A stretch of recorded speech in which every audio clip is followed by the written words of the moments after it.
tamin'ireo traboina teto Analamanga dia 750 sy 3 alina izy ireo no nafindramona teny anivon'ireo fotodrafitrasa mpanjakana toy ny Propokotany sy ny EPP.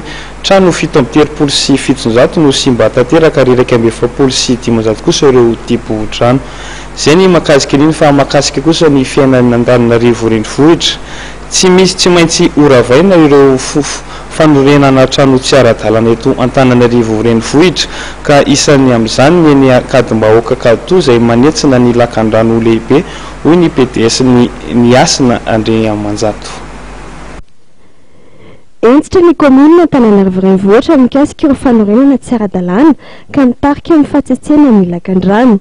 Tsy maintsy oravaina avokoa ny fanorenana rehetra miorina ambony lakan-drano sy enany fefiloha ary ahina hitaritoza ho an'ny mpiarabelona hoy ny PDS ny Asina André Amanjato androany.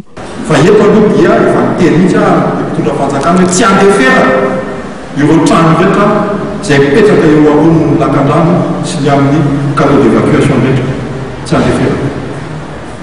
Ny fahatsetsena ny lakan-drano dia isan'ny antony iray manimba ny fotodrafitrasan'ny lalana satria ny tarana namboarana ny arabe dia tsy mahazaka rano hoy ny PDS.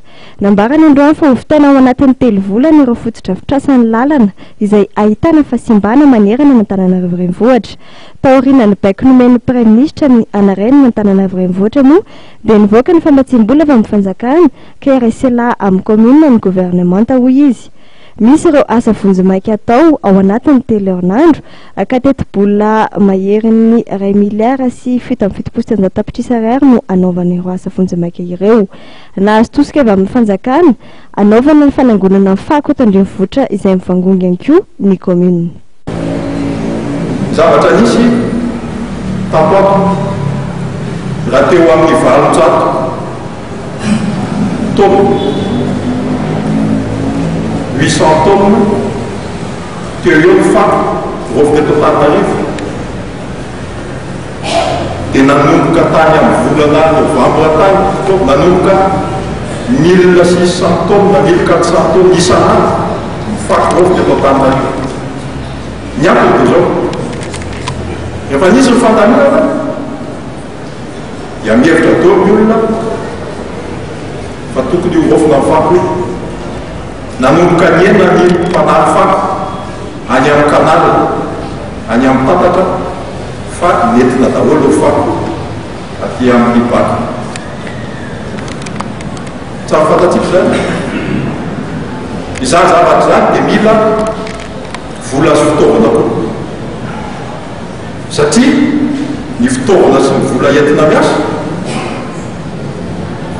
dia tsy proportionnel amin'izay fa zao fotoana zao zany mbola isorana ihany ny Premier Ministre izay tonga eo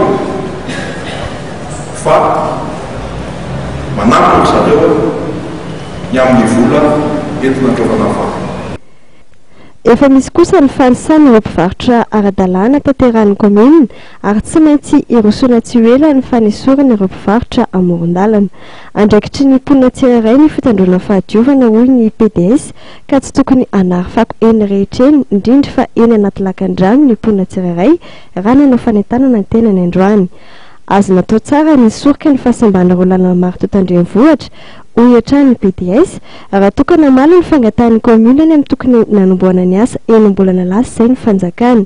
Ny fahatarany dingana amin'ny famoaham-bola mpanjakana hoy izy dia isana mpitarasoka ny fandraisana andraikitra ka tokony asiana fanavaozana.